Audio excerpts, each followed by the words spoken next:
नमस्ते बच्चों, lesson number 4 रासायनिक बलगतिकी पढ़ रहे हैं हम। ये लेसन नंबर 4 का पहला वीडियो है। रासायनिक बलगतिकी क्या है, सबसे पहले आप इसको समझो।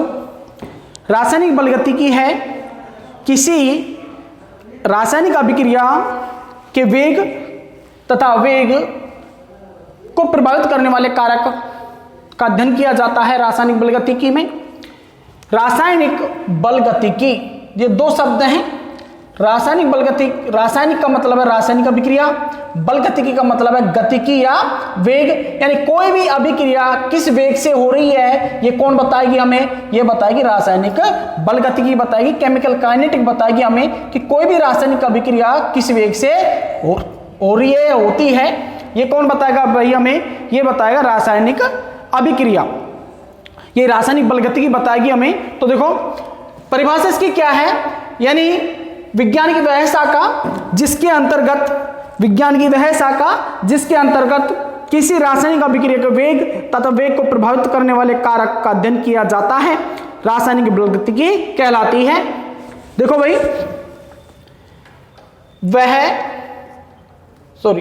विज्ञान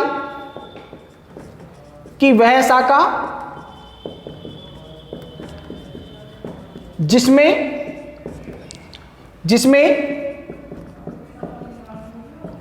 रासायनिक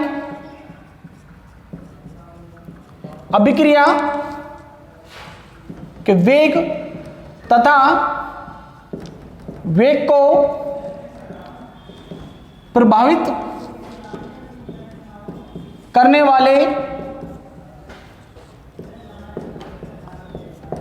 कारकों का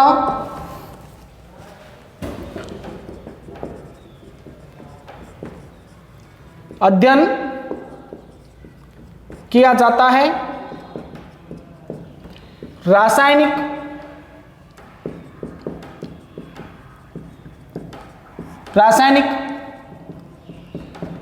बलगतिकी कहलाती है,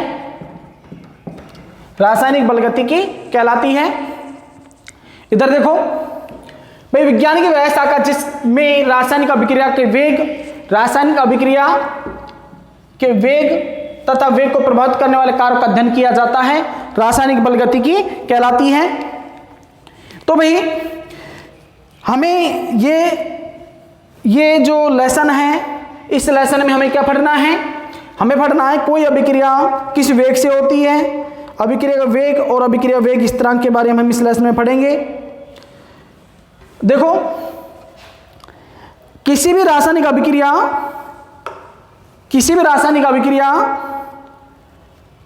तथा उसकी गति का अध्ययन कहां किया जाएगा, उसका अध्ययन किया जाएगा रासायनिक बलगतिकी में। देखो रासायनिक बलगतिकी क्योंकि समझने के लिए हम आगे बढ़ते हैं। वेग के आधार पर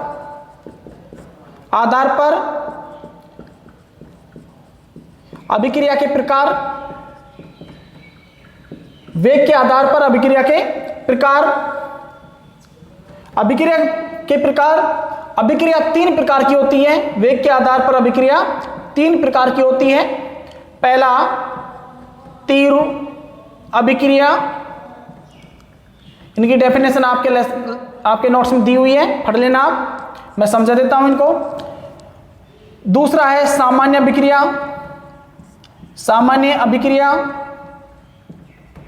या मध्यम अभिक्रिया। नंबर 2 सामान्य अभिक्रिया, मध्यम अभिक्रिया। नंबर 3 है मंद अभिक्रिया। देखो भाई, तीव्र अभिक्रिया क्या है, सामान्य अभिक्रिया और मंद अभिक्रिया क्या है। देखो पहले तो आपको ये पता होना चाहिए कि अभिक्रिया वेग या वेग क्या है। वेग है भाई किसी अभिक्रिया के होने की गति, यानी वेग हमें बताएगा कि कोई अभिक्रिया कौन सी गति से हो रही है, कितने समय में हो रही है। भाई जो अभिक्रिया तीव्र गति से हो रही है वो कम समय में होगी। मध्यम अभिक्रिया का मतलब है भाई कि इसके होने में तीव्र अभिक्रिया और मंद अभिक्रिया के मध्य का समय इसमें लगेगा, यानी ये कुछ समय या कुछ घंटों में ही हो जाती है, कुछ सेकंड कुछ मिनटों में हो जाती है। इसको होने के लिए कुछ सेकंड का समय चाहिए, इसको होने के लिए कुछ मिनट या कुछ घंटे का समय चाहिए, इसको होने के लिए कई दिन, कई घंटे, कई वर्षों का समय चाहिए मंद अभिक्रिया को होने के लिए। तो देखो तीव्र अभिक्रिया का एग्जाम्पल की हम बात करते हैं तो हम पढ़ते हैं तीव्र अभिक्रिया। तीव्र अभिक्रिया क्या है भाई कि ऐसी अभिक्रिया जिसको होने में कुछ ही सेकंड का समय लगता है। जैसे इसके एग्जाम्पल की हम बात करते हैं तो देखो अम्ल और क्षार की अभिक्रिया होती है तो लवण प्लस जल बनता है। अम्ल आप यहाँ पर लो HCl प्लस NaOH, ये बना आपका NaCl प्लस H2O, ये बना लवण। यानी इसको होने में आपको कुछ ही समय का समय लगेगा या कुछ ही मिनट, कुछ ही सेकंड का समय लगेगा। इसको होने में कुछ ही सेकंड का समय लगता है इस अभिक्रिया को होने में। जैसे और दूसरा है प्रकाश संश्लेषण की अभिक्रिया। ये अभिक्रिया का एग्जाम्पल तीव्र अभिक्रिया, अम्ल और क्षार की रिएक्शन तीव्र अभिक्रिया का एग्जाम्पल है। दूसरा है सामान्य अभिक्रिया। सामान्य अभिक्रिया समझो इसको, सामान्य अभिक्रिया या मध्यम अभिक्रिया, भाई ऐसी अभिक्रिया जिसको होने में कुछ मिनट या कुछ घंटे का समय लगता है सामान्य अभिक्रिया कहलाती है। जैसे एस्टर की अभिक्रिया कराते हैं हम, एस्टर की अभिक्रिया होती है जल के साथ में, एस्टर की अभिक्रिया जल के साथ में होती है तो आपको प्राप्त होता है एसिटिक अम्ल और अल्कोहल प्राप्त होता है। आपको क्या प्राप्त होता है भाई? अल्कोहल। कौन सा? एथेनॉल प्राप्त होता है, अल्कोहल। ये सामान्य अभिक्रिया का एग्जाम्पल है। सामान्य अभिक्रिया का एग्जाम्पल कौन सा है भाई? एस्टर की अभिक्रिया जल के साथ करा दो आप तो आपको प्राप्त होगा भाई एसिटिक अम्ल और अल्कोहल। तीसरा है मंद अभिक्रिया। मंद अभिक्रिया भाई ऐसी अभिक्रिया जिसको होने में कई समय यानी कई घंटों या कई दिन का समय लग जाता है, कई वर्षों का समय लग जाता है, मंद अभिक्रिया कहलाती है। जैसे लोहे पर जंग लगना, लोहे पर जंग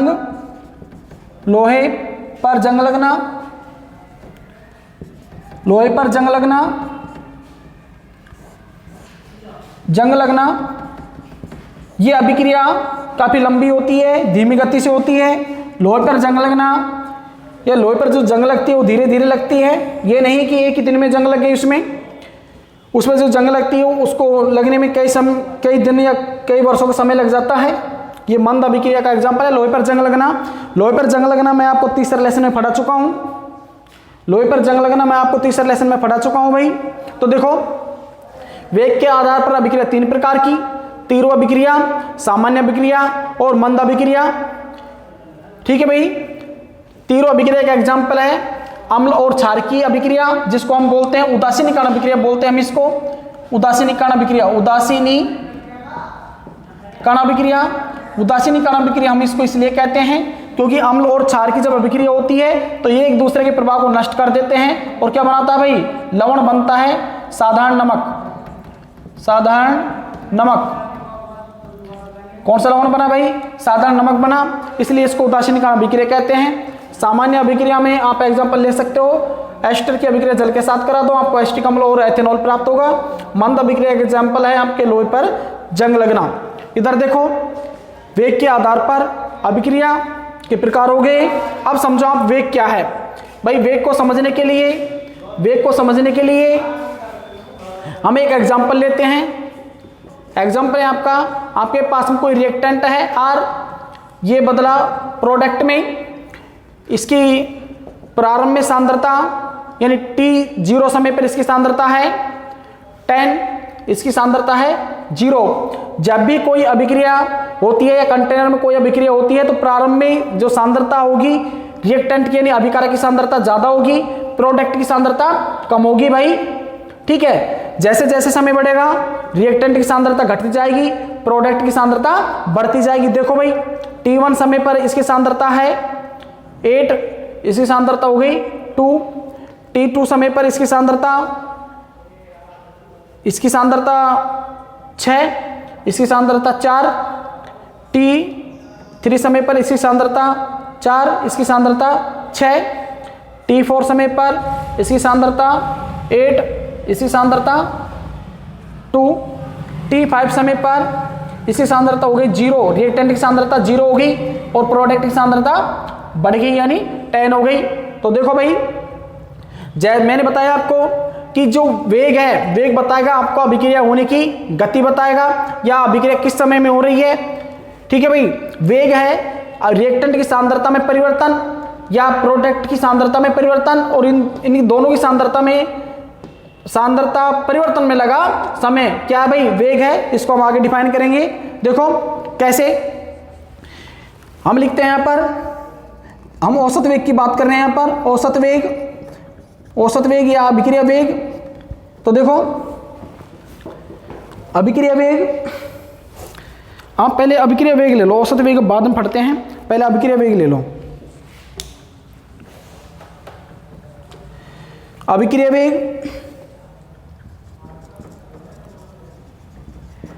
वेग बराबर, देखो अभिक्रिया वेग अभिकारक की सांद्रता में परिवर्तन और परिवर्तन में लगा समय। भाई अभिक्रिया वेग क्या है, अभिक्रिया वेग की जो परिभाषा है वो है कि किसी रासायनिक अभिक्रिया में क्रियाकारक तथा क्रियाफल की सांद्रता में इकाई समय में होने वाला परिवर्तन अभिक्रिया वेग कहलाता है। तो मैं लिखूं यहां पर अभिकारक की सांद्रता में परिवर्तन बटे परिवर्तन में लगा समय, परिवर्तन में लगा समय। तो देखो इसको मिटा दूं मैं, परिवर्तन में लगा समय। तो देखो भाई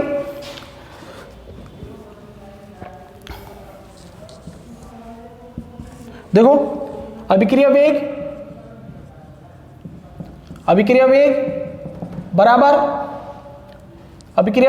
बराबर देखो अभिकारक की सांद्रता में परिवर्तन, अभिक्रिया की सांद्रता में परिवर्तन हो रहा है भाई, प्रारंभ में सांद्रता ज्यादा है और अंतिम समय में सांद्रता कम है। तो मैं यहां पर लिखूं R2 minus R1 upon T2 minus T1 लिख दिया हमने इसको ऐसे। तो देखो R2 मैं मान लेता हूं, यहां पर मैं इसकी बात कर रहा हूं, R2 आप मानते हो यहां पर T4 है, यहां पर R1 T1 समय पर R1 कितना है 8 है, T2 समय पर R2 कितना है, R2 उल्टा लिख दिया 2 और 8। ठीक है भाई 2 और 8। तो देखो R2 की सांद्रता 2 माइनस 8 बटे T2 समय है, T2 कितना है भाई 4 है और T1 कितना है 1 है, बराबर -6 अपॉन 3 काटोगे इसको कितना है -2 आ गया। ठीक है भाई आगे देखो उत्पाद के संदर्भ में देखते हैं हम। अभिक्रिया वेग बराबर उत्पाद की सांद्रता में परिवर्तन बटे परिवर्तन में लगा समय, परिवर्तन में लगा समय। तो देखो उत्पाद की सांद्रता हम ले यहां पर T2 minus T1 upon T2 minus T1, P2 इधर देखो ये P2 और ये P1, P2 आपका 8 है और P1 कितना है 2, T2 है 4, T1 है 1, 6/3, 6/3, 6/3,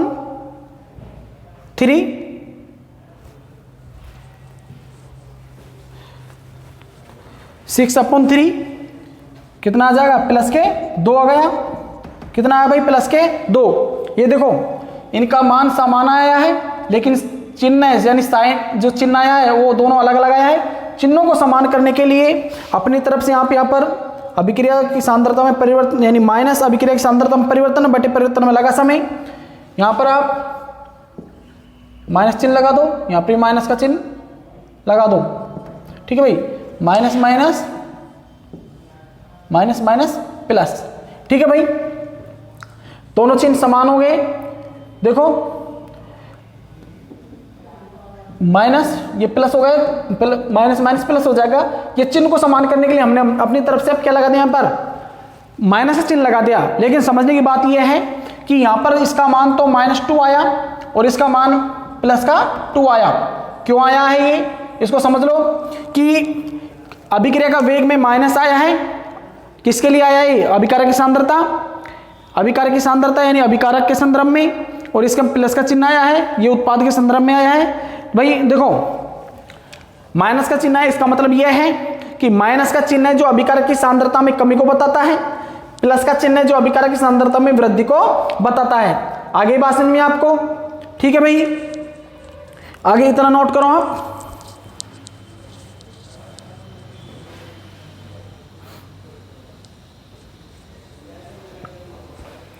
ये एग्जाम्पल लिया भाई समझाने के लिए, ठीक है ना, ये एग्जाम्पल लिया है मैंने आपको समझाने के लिए।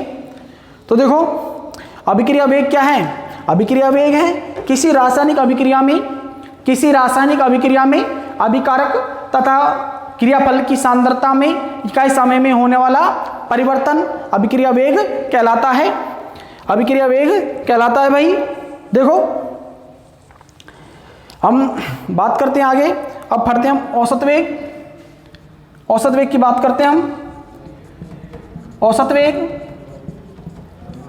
औसत वेग, औसत वेग क्या है, देखो औसत वेग हम निकालते हैं तो delta R upon delta T, delta R upon delta T, इसका माइनस चिन्ह लगाओ यहाँ पर।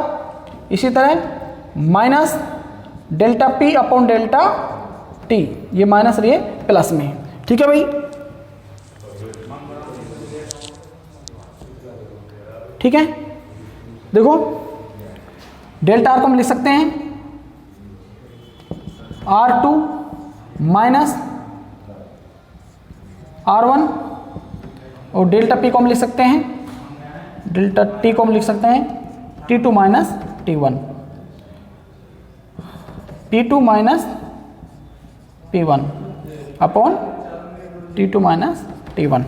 ठीक है भाई, हम इसको ऐसे लिख सकते हैं। औसत वेग, औसत वेग क्या है, अभिकारक तथा उत्पाद की सांद्रता में जो परिवर्तन होता है उसको हम कहते हैं औसत वेग। देखो अभिकारक की सांद्रता में परिवर्तन और उत्पाद की सांद्रता में परिवर्तन, और परिवर्तन में लगे समय को क्या कहते हैं हम, औसत वेग कहते हैं। यानी अभिक्रिया वेग है वही क्या है, एक प्रकार का औसत वेग है। आगे बात समझिए आपको, यानी अभिक्रिया जो वेग है वही एक प्रकार का क्या है, औसत वेग है भाई। ठीक है, इधर देखो इसको हम ग्राफ से भी समझ लेते हैं।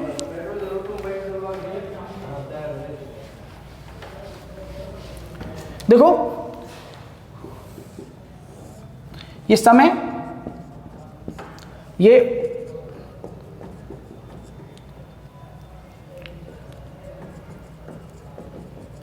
अभिकारक की सांद्रता,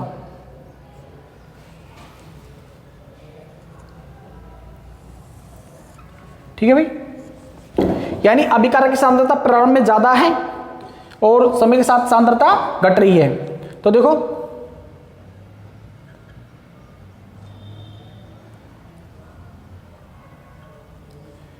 R1 R2 T1 और T2, औसत वेग, औसत वेग लिखोगे आप minus delta R upon delta T. ठीक है भाई। इसी तरह उत्पाद के लिए देख लो। उत्पाद के लिए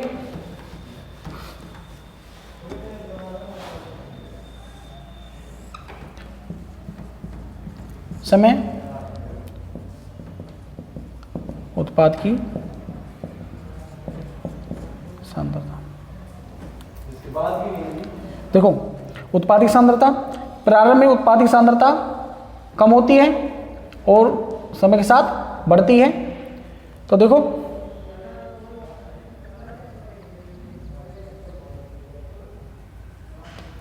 T1 T2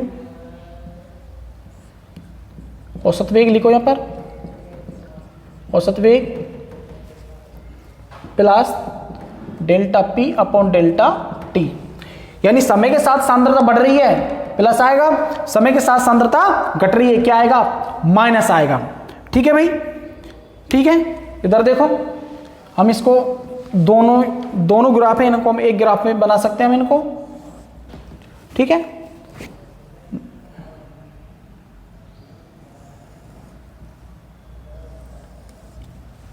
ये किसके लिए है, ये अभिकारक के लिए है और ये किसके लिए, उत्पाद के लिए, उत्पाद के लिए, और ये अभिकारक के लिए, अभिकारक के लिए। ये समय है और ये सांद्रता।